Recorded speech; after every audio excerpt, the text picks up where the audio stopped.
बिजली के दामों में बढ़ोतरी की तैयारी, बिजली के बिल की होगी ओवरलोडिंग, जोर का झटका और जोर से लगेगा।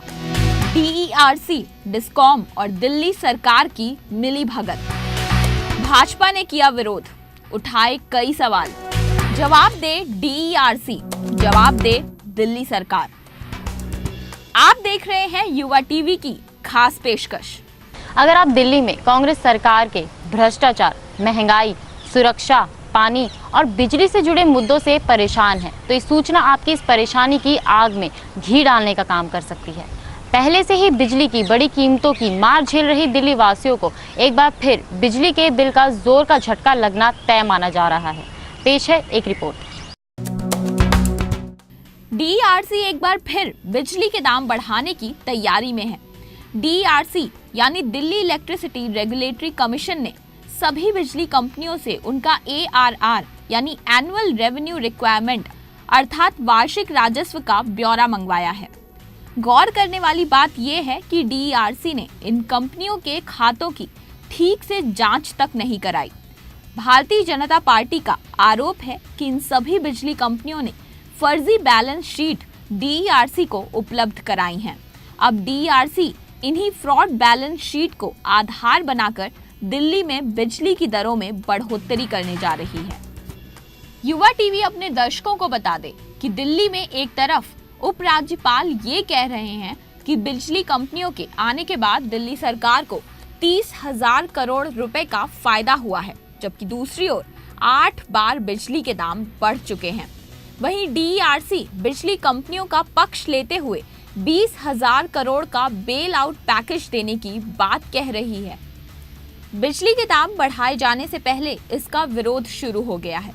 भाजपा दिल्ली प्रदेश अध्यक्ष विजय गोयल ने कहा कि बिजली कंपनियों के वार्षिक राजस्व के आंकड़े फर्जी हैं। गोयल ने गुजरात का उदाहरण देते हुए कहा कि गुजरात में पिछले 24 महीने में बिजली की दरें केवल 6% बढ़ी हैं। वहीं दिल्ली में पिछले 2 सालों में बिजली की दरों में 59% बढ़ोतरी हुई है। जहां गुजरात में बिजली की कीमतों पर जनता को भारी सब्सिडी दी जाती है, वहीं दिल्ली में किसी भी वर्ग को सब्सिडी नहीं दी जाती है। भाजपा बिजली की दरों में बढ़ोतरी का विरोध करने के साथ साथ डीईआरसी से पूछना चाहती है कि बिजली की दरें तय करने से पहले क्या कमीशन ने डिस्कॉम यानी डिस्ट्रीब्यूशन कंपनी से ये पूछा कि वे किस तरह की बिजली किससे और कितनी खरीदेंगे?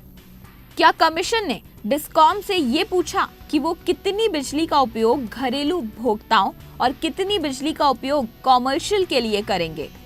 सेंट्रल इलेक्ट्रिसिटी एक्ट 2003 के सेक्शन 23 के अनुसार साल में एक बार से ज्यादा बिजली के दाम नहीं बढ़ सकते। युवा टीवी अपने दर्शकों को बता दे कि सरकार ने पिछली 2 बार स्लैब में छेड़छाड़ करके 400 यूनिट से ज्यादा वाले उपभोक्ताओं पर अतिरिक्त भार डाला है। किस कानून के अंतर्गत उन्होंने ऐसा किया? नेशनल टैरिफ पॉलिसी के अनुसार उपभोक्ता को माकूल दरों पर बिजली देनी चाहिए और बिजली कंपनियों में प्रतिस्पर्धा को प्रोत्साहित करना चाहिए, जिससे उपभोक्ताओं को फायदा मिले। फिर ऐसा क्यों नहीं हो रहा है?